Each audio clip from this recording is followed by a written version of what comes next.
జంతర్ మంతర్ ఘటనపై అమిత్ షా బాధ్యత వహించాలి. ప్రజాశక్తి. న్యూఢిల్లీ, ఆగస్టు 14.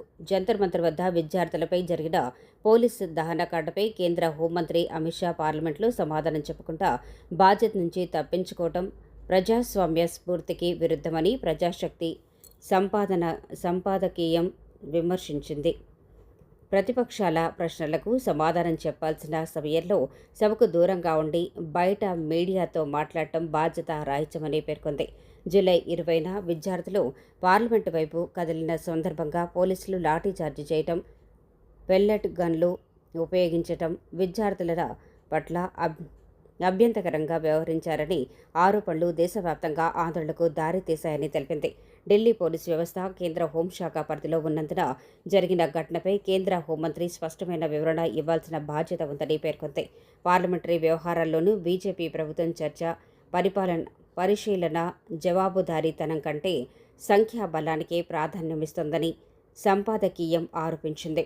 2020లో తీవ్ర అభ్యంతరాల మధ్య 3 వ్యవసాయ చట్టాలను ఆమోదించడం, రైతుల ఉద్యమం నేపథ్యంలో 2021లో నాటిన వాటిని వెనక్కి తీసుకోవటం ఇందుకు ఉదాహరణగా పేర్కొంది. మణిపూర్ హింస, 2023 పార్లమెంటు భద్రతా ఉల్లంఘన వంటి అంశాల్లోనూ ప్రభుత్వం ప్రతిపక్షాల ప్రశ్నలకు సమగ్ర సమాధానాలు ఇవ్వలేదని విమర్శించింది.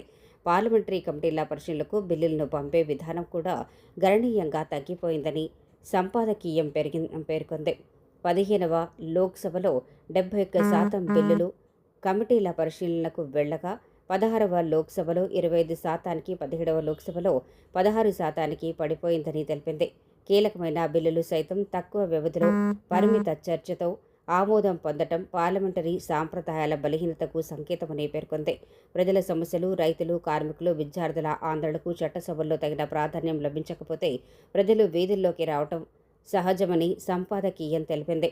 ప్రజాస్వామ్యంలో బలమైన ప్రభుత్వం అంటే ప్రతిపక్షంపై ఎదురుదాడి చేసే ప్రభుత్వం కాదని, ప్రతిపక్షం అడిగే కఠినమైన ప్రశ్నలకు సమాధానం చెప్పగలిగే ప్రభుత్వమేనని స్పష్టం చేసింది.